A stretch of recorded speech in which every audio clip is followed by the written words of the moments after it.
Okay, so I'd like to welcome everybody here, and so our festival's going well. We had our parade yesterday, which went pretty well, and thank God Kathleen decided to abandon Lurgan, as most people do. So I had the festival with her.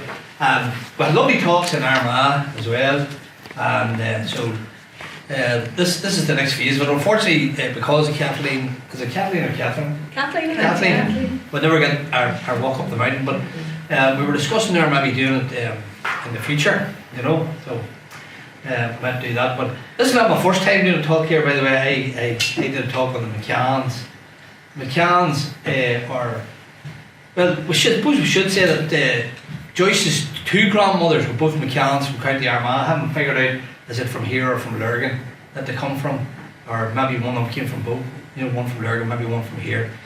But the reason why the McCanns ended up here, when our friends from the other side of the water came, they were expelled from Lurgan, and they ended up down here in a wee mountain just down the road here called Carrignagani, and that's what they give them to live on.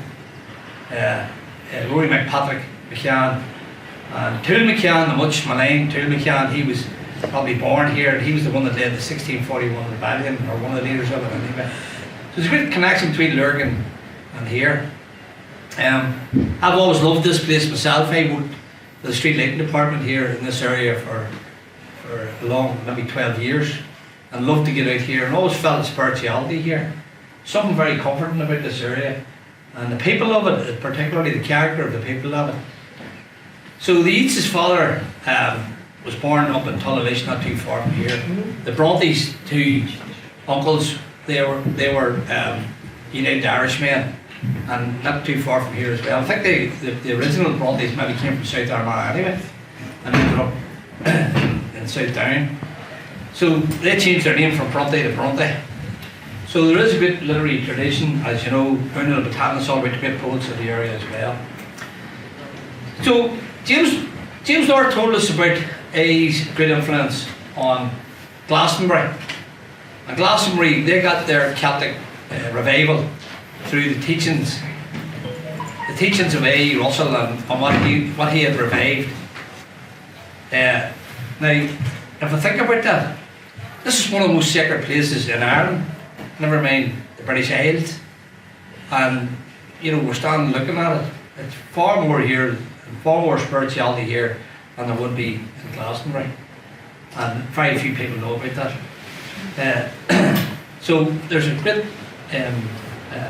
chance here if people wanted to bring tourism here about the spirituality of the mountain. And we'll maybe hear more about George Moore and I going up the mountain, and I meeting our friends up on the mountain.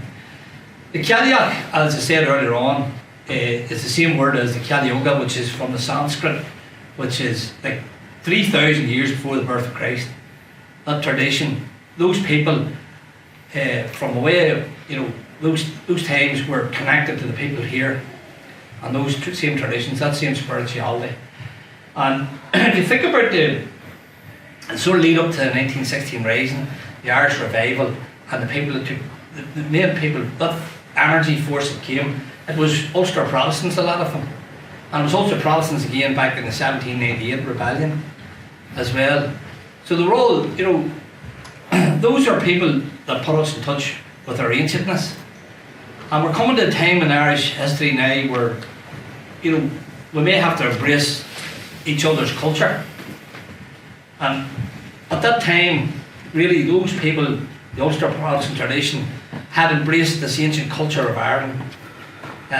Obviously, they weren't keen on the narrowness of the Catholic Church, but they were able to bypass it and go back to our ancient culture, our ancient tradition, and our ancient religion, if you want to call it that.